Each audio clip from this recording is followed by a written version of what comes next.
I'm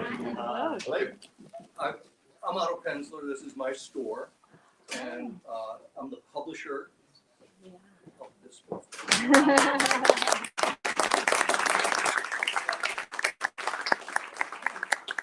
know Ryan has already welcomed you, but I'll do it again because I'm very happy to see you all, and it's my privilege. Say my honor, but you know, there's a limit to how nice I can be to be talking with him a little bit. I will talk. I promise you, I will talk very little, and having known him for a long time, I can guarantee you, he'll talk a lot. So this is, as you may know, the fourth book in the Cameron Winter series, which began with When Christmas Comes. His title originally was Whenever Christmas Comes. When Christmas Comes. It's still much better. He only has to change 4 letters. Better. And then, what is it?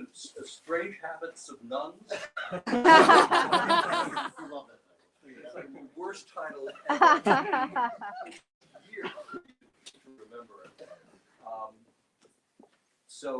But it was a really terrific book. And then the third book was a wonderful title and a wonderful book, The House of Love and Death, which really tells you what it is. And it really is about a house of love and death. I mean, it's not just a title he just came up with. It actually fits with the book. And then A Woman Underground is a play on words. It has 2 meanings, and when you read it, you'll understand what I mean. So without further ado, I want to introduce. Do you want to make a couple of opening remarks of some kind? Sure. Well, I'm so happy to see you all. I really appreciate your coming in. I did one of these with my son Spencer, no relation, in Franklin, Tennessee, and the booksellers were so polite that they wouldn't make anybody hurry on, so people were telling me their life stories. That's not going to happen here because Hank was mean already. Once he gets hungry, keep that in mind. But no, I really do appreciate it. You know, writing is a very solitary profession, and to see that there are actually real people on the other side of it is just incredibly encouraging, and it makes me. I remember it when I go back to my desk. And I just appreciate it. So, do you want us to talk? Yeah, let's talk. So, I'll ask you one question right off the top, which is that it's very unusual for you to write a series character. Years ago, I know you have been accused of saying this is my first series character, but it's not. Years ago, you wrote a trilogy about a private detective agency. And I'll tell you, I don't even know if those books are in print anymore. I published one of them like 15 years ago, and there were a couple before that, and they were terrific. A private detective agency that had several people in it, each of whom were interesting enough that they could have been a character in their own series. I love those books. But Cameron Winter is really a different thing entirely. Those were really good characters that were needed to move along a plot and to make them into detective stories. Cameron Winter obviously is the focal point of these, but there's always another focal point, which is another character who has a major role to play. And Winter, what's great about Winter is that he's so complex. He's not just a Deus Ex Machina, is that pronounced correctly? Yes, I thought so. Who is needed just to make sure that everything happens. He is, if these books were not mysteries, they would still be great novels about this character. So in this book, you have a character who is a very strong, powerful person, not necessarily physically, but you know what I mean, a person of substance, seems to be having some issues, having some mental issues. Can you talk about that a little bit? Yeah, Give a little background. Yeah, he's having a breakdown, actually, when the story starts. They used to call it a nervous breakdown. They don't use that phrase anymore. But, you know, you say that I've written series before, but I've written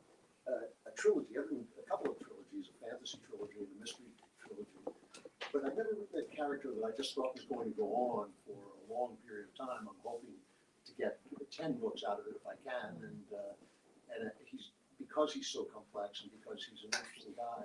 But it began with him. He's in therapy when the book started with When Christmas Comes, and I just thought, I do not want this to be like a television show where the guy has the same issue over and over again, but he never really changes.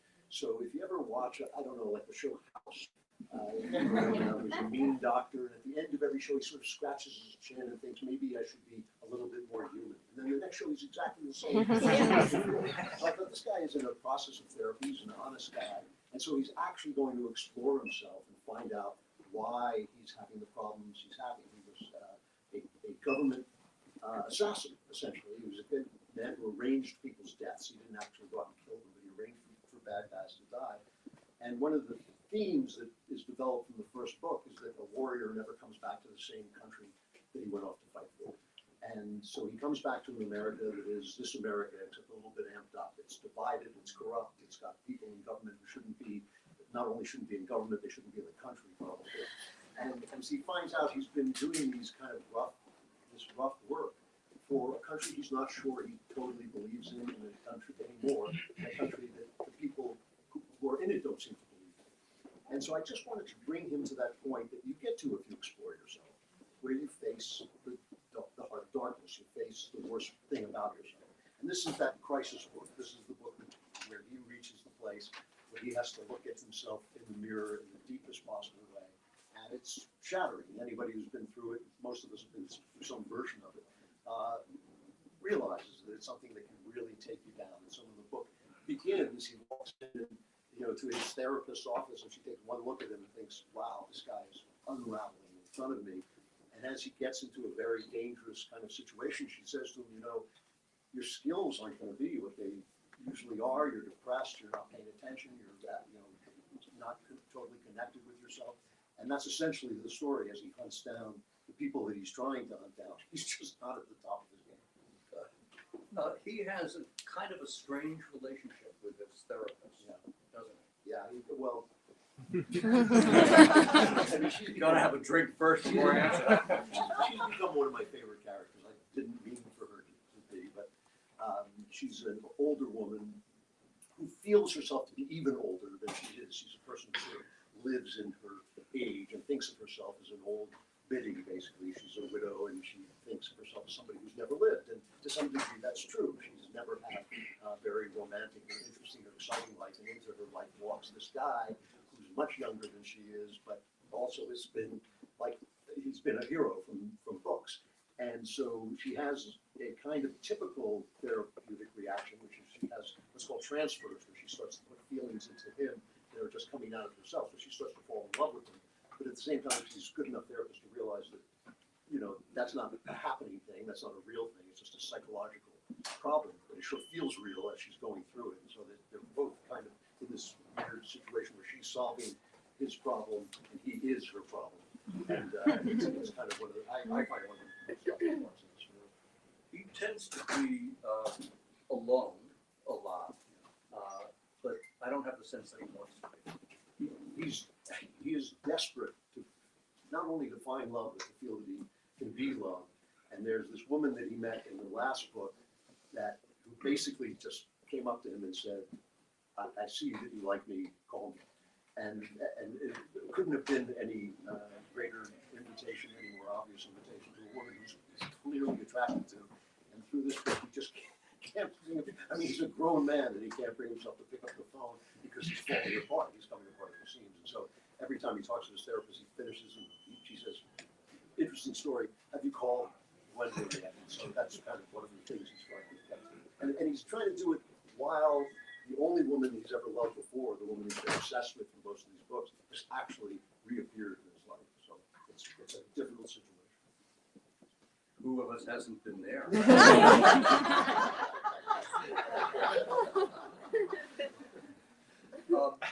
So I know this is kind of a trite question, but of course, what else would you expect from me? Exactly. That's it. Before you get to say it,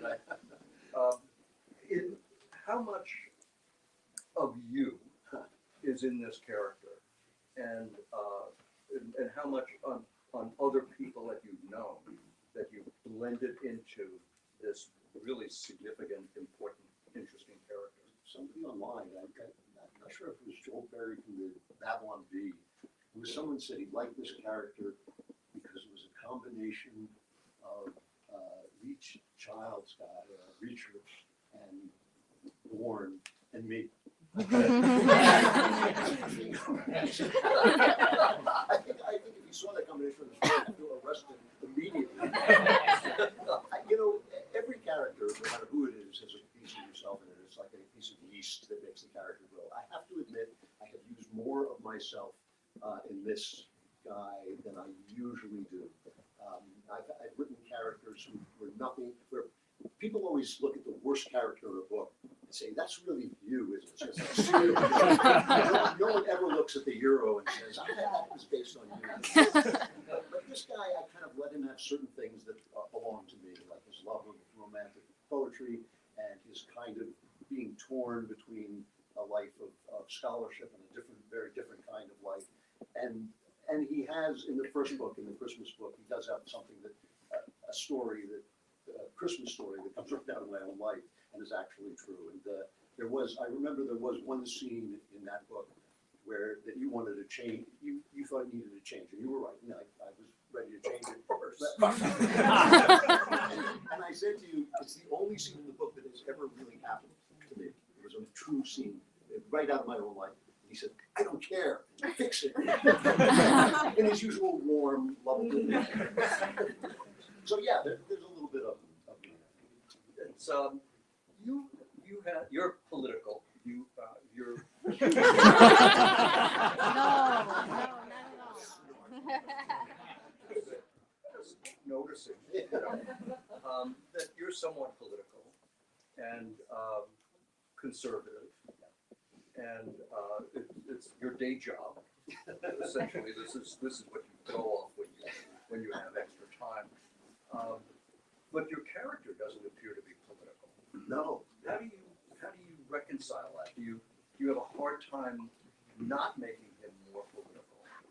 Because now you have a soapbox. You have a character who could be your soapbox. Yeah, it'd be awful. Yeah. Actually, one of the biggest problems that I wanted to solve in this book is that it takes place in a political America. It takes place during riots and where the far left and the far right are fighting on the street. And Winter's looking for this girl through this chaos, and everywhere he goes, somebody's trying to convince him that their far leftism or far rightism is the way to go. And he keeps saying, "I don't care, I'm just looking for this girl." And because he's had the life he's had, and because he's seen the things he's seen, he doesn't really believe that any system is going to make everything all right. And I'm a conservative because I believe that our country's been taken over by crazy Socialists. people, socialist crazy people, yeah. And so I think I'd like to bring us back to concepts of freedom. But I don't want to argue. I don't think anybody wants to pick up a story and hear somebody lecture them about what the right way to go is. And so I thought it would be much more interesting to just show you the world as it is, with all the flaws on both sides, because both sides have people in them, and you know what people are like.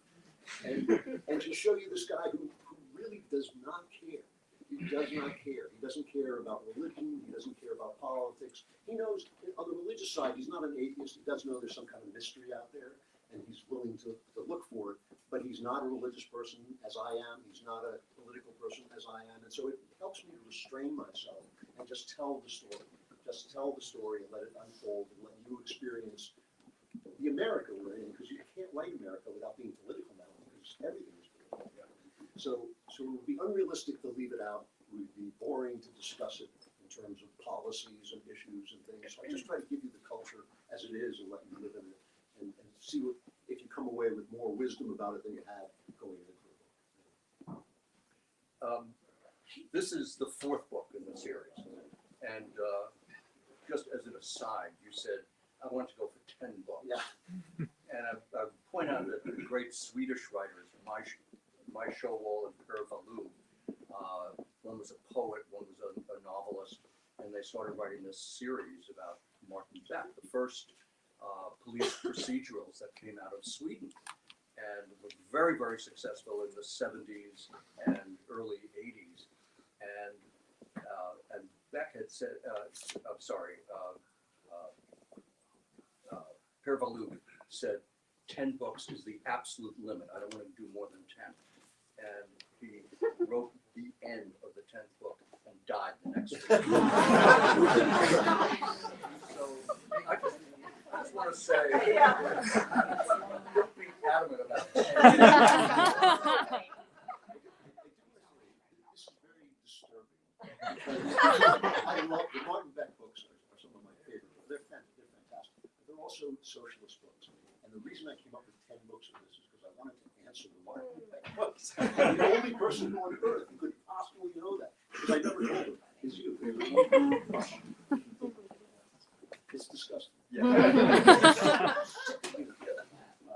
So my point is that you should leave it open-ended and write 10, and if you want it to go on. I'm still alive the next Yeah. day. By some chance, you know. The odds are slim, yeah. Yeah. So we're 4 books into the series, and Cameron Woodrow has changed somewhat in those books as time goes by, inevitably, as time changes all of us. Some way more than we wish. Where do you see him going in the future? Do you have an idea, maybe not something as specific as a blueprint, but a concept of where he's going from here? I purposely have not planned his conclusion. I kind of know the sort of stories I want to tell, but I know him really well, and I want to follow the logic of his character to its end. And that's the important thing to me. I don't want anything to happen to him that wouldn't happen to him, from inside. And so I have an idea of where he's going. I mean, just like you might with anybody that you meet, you might say, oh, I can see this guy is going to wind up here or there. And so I have that kind of idea of him, but I'm going to let it play out and stay loose about it, because I find that one of the most interesting parts of the story is who he's going to be and whether he can find, he feels that he's, I conceived of him because of watching the last great upsurge of fiction in America was television shows. And all those television shows were in the 90s and 2000s.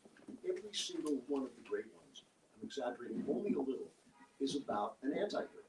It's about the Sopranos, Breaking Bad, The Shield, corrupt people who still have something fascinating and watchable and hopeful about it. And so I wanted to take a guy who is an anti-hero, who's been doing something that's not altogether scrupulous, and who wants to become a hero.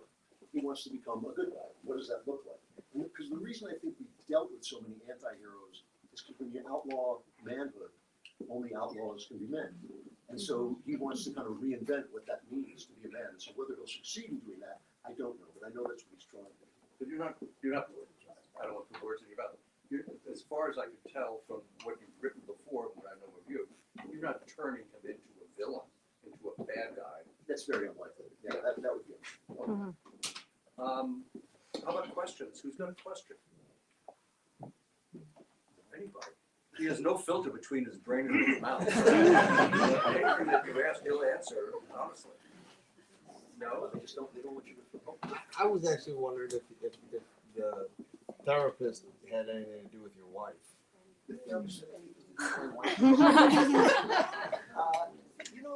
She does consult with me about it from time to time, like saying she would never say this or something like that. It's been very helpful that way, but I don't think she really bears her resemblance to it.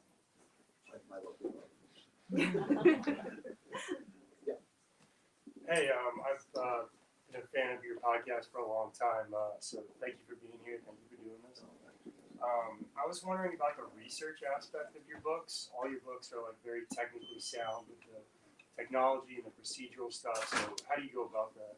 Well, it's really funny. When I started out, I mean, a long, long time ago, there was no internet. And I used to go to the library and pick up one of these little stubby pencils and write it, and some guy would come out and carry it away and come back with a book that was written 30 years ago and all the information was out of date. It's amazing that there's so much that you can do now. Like I sort of want to acknowledge that most of the stuff you can find from a good researcher. But I still have to call people up. I still talk to a lot of policemen and ask them, what's the latest thing, what's really happening. I don't want to do like stuff that happens if you ever watch that show CS News. that what it's called, where they have the crime scene, and they have this atomic microscope and all. Like most crime scene places are lucky if they can afford a magnifying glass. Readers think from Barnes and Noble. So to keep it realistic, I talk to people, I ask them, you know, what's happening now. I have a lot of accumulated knowledge of how things that crime novels work. But basically, that's it. You talk to a lot of people who do the jobs that you're writing about, and then you go online endlessly and watch, you know, get the information that's there, which is pretty amazing now. I mean, just comparing it to when I started.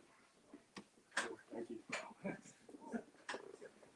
You're very popular with younger kids, and it was actually my children who introduced me to you. They gave me a copy of The Great Good Thing and said, you have to read this book. Why do you think that is, that you connect with the younger generation so well? Because they don't know me. That would be right. Well, it's a funny thing because I laugh. I work among conservatives, wonderful conservatives, intelligent conservatives who are far younger than me. I mean, I work at the Daily Wire. Everybody is like half as young as I am. I'm the hippest guy in the room. But that's not saying much, you know. You're hanging out with Ben Shapiro. You're the hippest guy.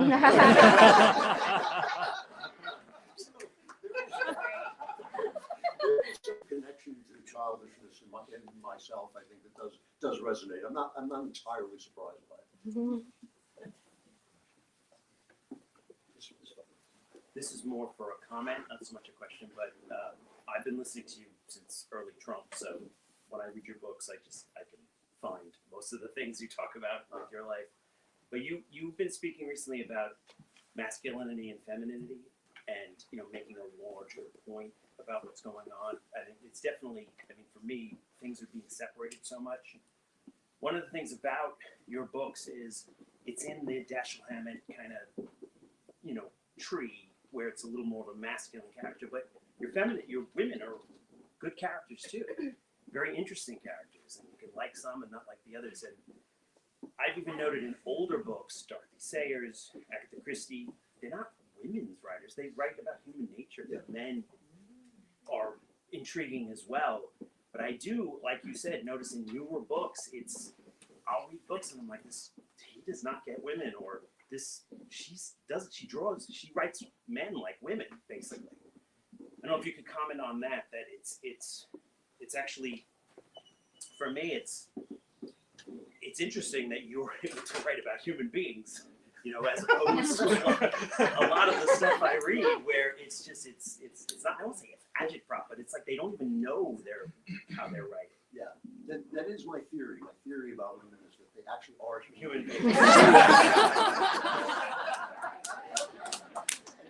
and they're dealing with a different state of being than a man is dealing with. And it's actually not impossible to think like, well, what would you do if this was the state you were in, and from birth and, you know, onward? It's not an impossible thing to do. It's a challenge always. It's a challenge to write any character who's totally unlike yourself. But again, that people there's a range of human beings. Each person is an individual who partakes of the common lot of human beings, and that basically is where you start. And it really does work. It took a while. I think when I started out writing, my characters were more limited than my male characters. But I think now I sort of have seen enough where I can expand and just let the people be people in that state of either womanhood or man. One more. Yes, sir. I have a question about like the organic nature of your writing.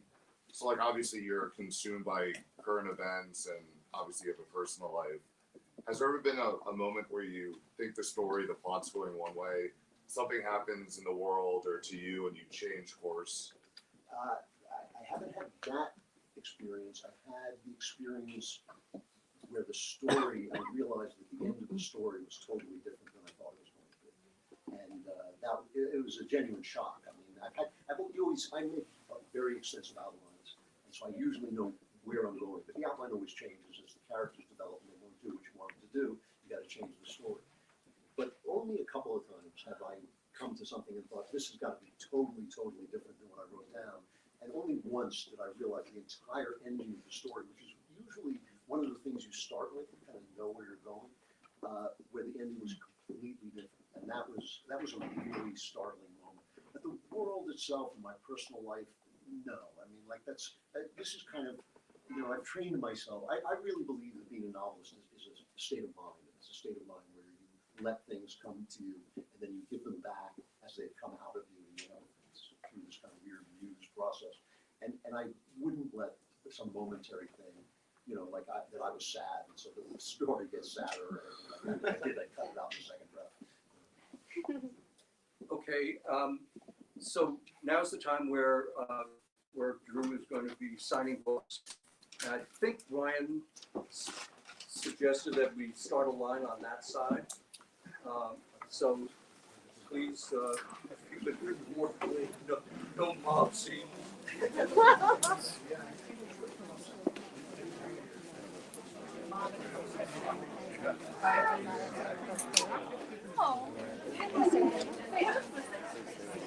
Estaba apagada.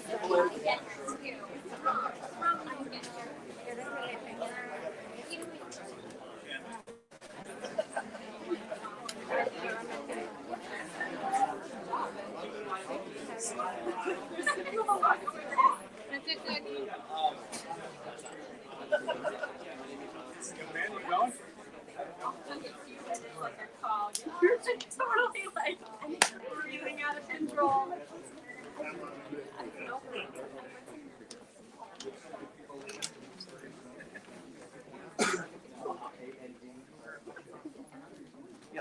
Just focus. This is not one line here. Make sure you're single file in a line.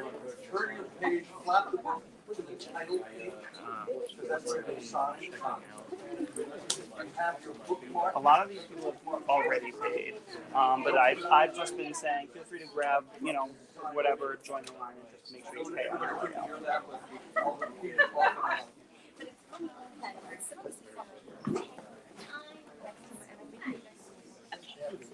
And it's funny because It's when Christmas comes, everything else is already. So it's just copies of the brand.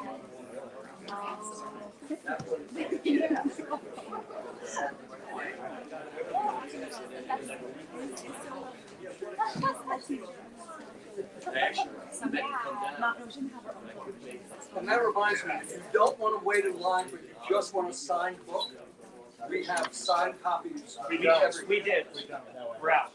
So, if you, the older titles are all signed, but the new title you have to get signed. Never mind. For the last one. this is like very lost. Didn't know what they were doing, or like how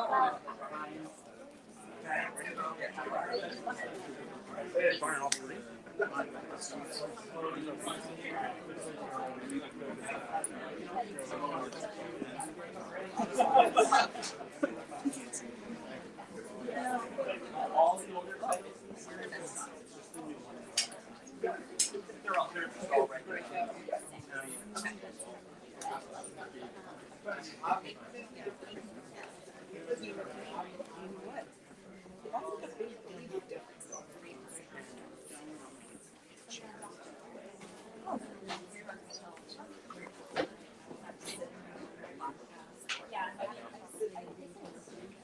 right? Yeah.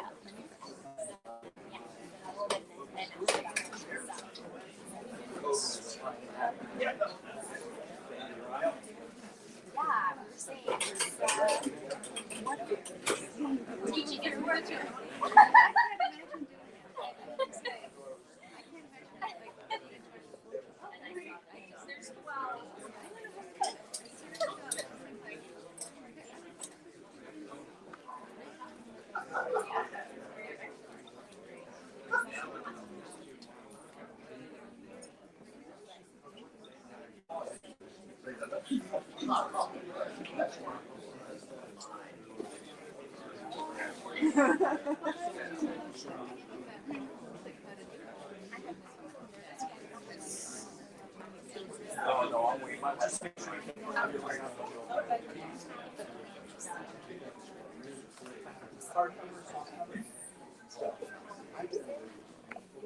Not signed. Hard. Number 2.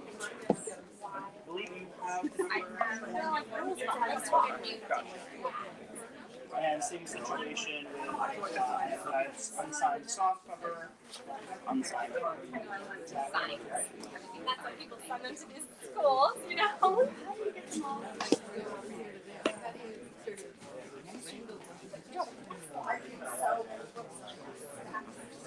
Yes, you purchase a copy up front.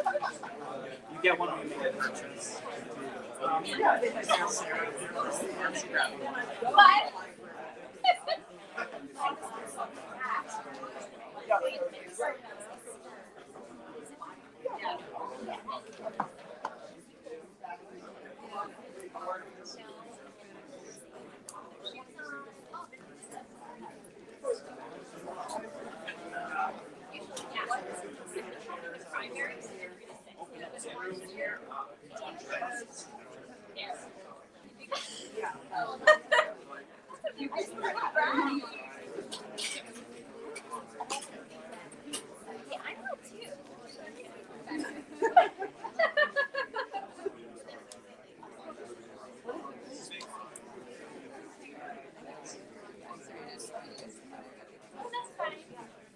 You're welcome.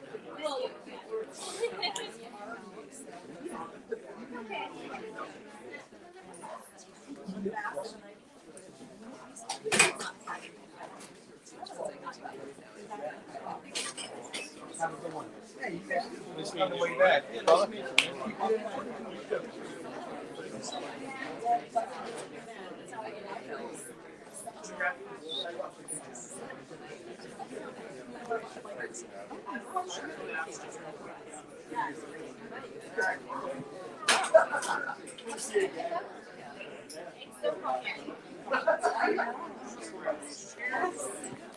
Your ego is right? That's all right. If your foot's still down, I gotta let you back.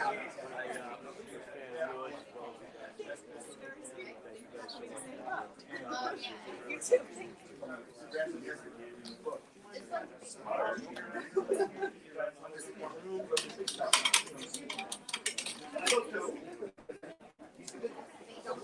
Take the couch away.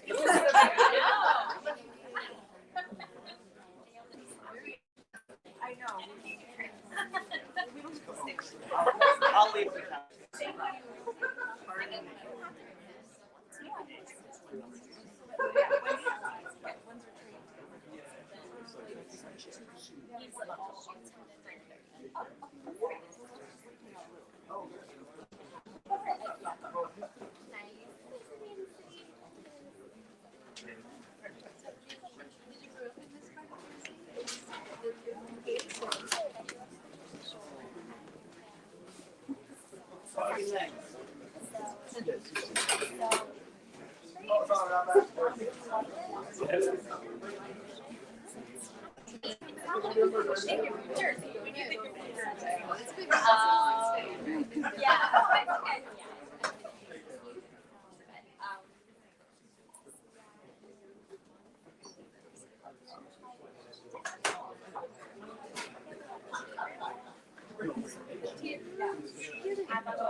Which is kind of like so fun, which is like how we're kind of such good friends.